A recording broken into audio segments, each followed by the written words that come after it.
Big Boss Malayalam season 7 കണ്ടസ്റ്റന്റായ അനീഷിന് Bigg ബോസിന്റെ കപ്പ് ഉയർത്താൻ സാധിച്ചില്ലെങ്കിലും ഇന്നിതാ താൻ ആഗ്രഹിച്ച ഏറ്റവും വലിയ ഒരു നേട്ടം കൈവരിച്ചിരിക്കുകയാണ് അനീഷിന്റെ ഒരുപാട് നാളത്തെ ആഗ്രഹമായിരുന്നു യൂട്യൂബിന്റെ പ്ലേ ബട്ടൺ. അനീഷ് അതിനായി ഒരുപാട് പരിശ്രമിച്ചിട്ടുമുണ്ടായിരുന്നു. എന്നാൽ ബിഗ് ബോസ് കഴിഞ്ഞതിന് ശേഷമായിരുന്നു അനീഷിന് ഈ നേട്ടം കൈവരിക്കാൻ സാധിച്ചിരുന്നത്.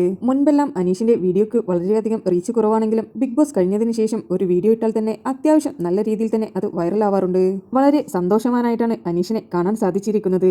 ഒരുപാട് ഫോട്ടോകളാണ് അനീഷ് പ്ലേ ബട്ടണുമായി പോസ്റ്റ് ചെയ്തുകൊണ്ടിരിക്കുന്നത്. അതിൽ നിന്ന് തന്നെ നമുക്ക് മനസ്സിലാക്കാൻ സാധിക്കുന്നത് അനീഷിന് അത്രമാത്രം ഇമ്പോർട്ടൻ്റ് ആയിട്ടുള്ള ഒരു ഗിഫ്റ്റാണ് യൂട്യൂബ് നൽകിയിരിക്കുന്നത് എന്നാണ്. അനീഷിന്റെ ഒരുപാട് കാലത്തെ കഷ്ടപ്പാടിന് ഫലം കണ്ടിരിക്കുന്നു. ഇനി അടുത്തത് എത്രയും പെട്ടെന്ന് തന്നെ ഗോൾഡൻ പ്ലേ ബട്ടണും കൂടി ലഭിക്കട്ടെ എന്ന് ആശംസിക്കുന്നു. ബിഗ് ബോസ് കഴിഞ്ഞതിന് ശേഷവും അനീഷ് കൂടെ കൂട്ടിയിരുന്ന ഒരു സൗഹൃദമാണ് ഷാനവാസിൻ്റെത്. ഷാനവാസും അനീഷും ലക്ഷ്മിയും എല്ലാമായിട്ടുള്ള ഒരു മീറ്റപ്പ് പ്രോഗ്രാം നടന്നിട്ടുണ്ടായിരുന്നു. ഇനി നമുക്ക് എത്രയും പെട്ടെന്ന് തന്നെ അനീഷിനെ ബിഗ് സ്ക്രീനിൽ കാണാൻ സാധ്യതയുണ്ടെന്നാണ് തോന്നുന്നത്. നിങ്ങൾക്ക് പുതിയ അപ്ഡേറ്റ്സുകൾ അറിയുവാൻ താല്പര്യമുണ്ടെങ്കിൽ എൻ്റെ ചാനൽ സബ്സ്ക്രൈബ് ചെയ്ത് സപ്പോർട്ട് ചെയ്യുക.